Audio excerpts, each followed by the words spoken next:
Hey there friends, welcome to the vid, and in this vid I'm going to talk about one of the mistakes that you're probably making with your recovery that you probably don't know that you're making. In fact, you're probably doing this mistake thinking that it's actually good for you, but it's really not helping you at all. So I'm going to cover what that is and what you can actually do about it.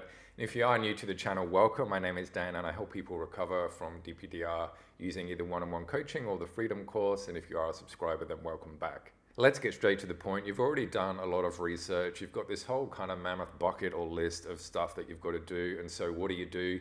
You just start doing it and you work really hard at it. Some of the things might be conflicting with some of the other things. Some of the things you might not know if they're really helping or not. And some of them might just be confusing or just outright weird. But you still try them because you know that you've got to do something to recover.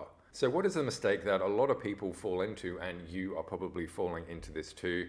It's that you are working too hard. You feel like you have to work so hard at recovery.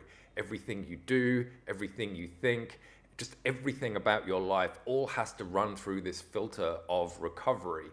And what does that filter look like? It looks like you saying, is this good for my recovery? Should I be doing this? Is this good for my recovery? Should I not do that? Is that good for my recovery? If I do this, is it going to be bad for my recovery? Just everything is recovery, and you're working so hard at just trying to do absolutely everything. The reason that this is a mistake is because recovery is a trial and error thing. So if you're thinking that just everything you have to do is about recovery, you're really just holding yourself back because you're not getting on with your life. So how do you not work hard during recovery? Well, there's a lot of ways that you can do this, but probably the most simplest way is just to find a couple of the things which are working for you right now and to sort of put aside everything else and build upon those things that you're doing. So for example, if you find that sort of facing your fear is one of the things that's helping you because you're able to face it, expand your comfort zone, realize that it isn't actually as scary as what you think it is. You could expand that by perhaps looking at other areas in your life which you're not doing this. Perhaps deep down things that you still know you're avoiding. Another really good way that you can just avoid making just recovery your complete and utter existence is just to not care as much. And I know that this might sound really sort of counterproductive because obviously you do want to recover and you want to get back to that point where you were before all this started. I get that. That's always a given. That's always like the underlying sort of main chief primary objective that you're going for. But you've just got to sort of take a step back and be a little bit more blasé about it. I don't care. Whatever, I'm still getting on with my life, I'm still doing stuff, I'm still progressing. It sort of links to the acceptance stage too, because once you have accepted it, then you are just living your life and you are just doing the normal things, and that is recovery. That's exactly what recovery is. You're not thinking about every single minute little detail that you're doing of, is this good for your recovery or is this not good for your recovery?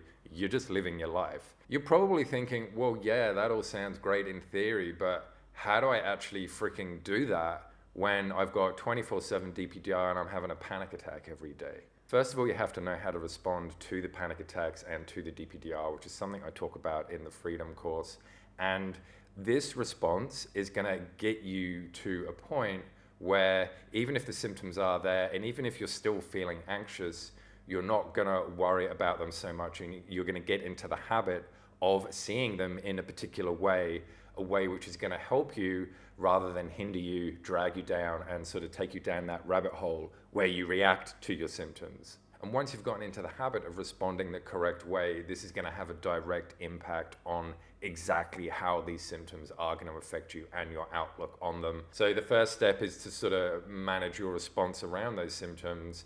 And then as you start to do that, the whole idea of acceptance and working less on your recovery, not making it such a big important part of your life, is going to get so much easier. And let me tell you this too, that all of this is going to be easier than what you think. Right now your mind is so anxious and it's so skewed towards the negative that you are completely catastrophizing, and you're saying to yourself, man, this is going to be so tricky, this is going to take so long, I'm just going to have to work my ass off to do this.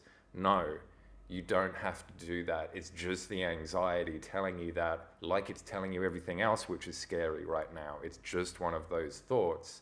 And indeed, the way that you respond is to respond to even that thought of this is going to take you ages and this is going to be so much difficult. It's just the anxiety talking.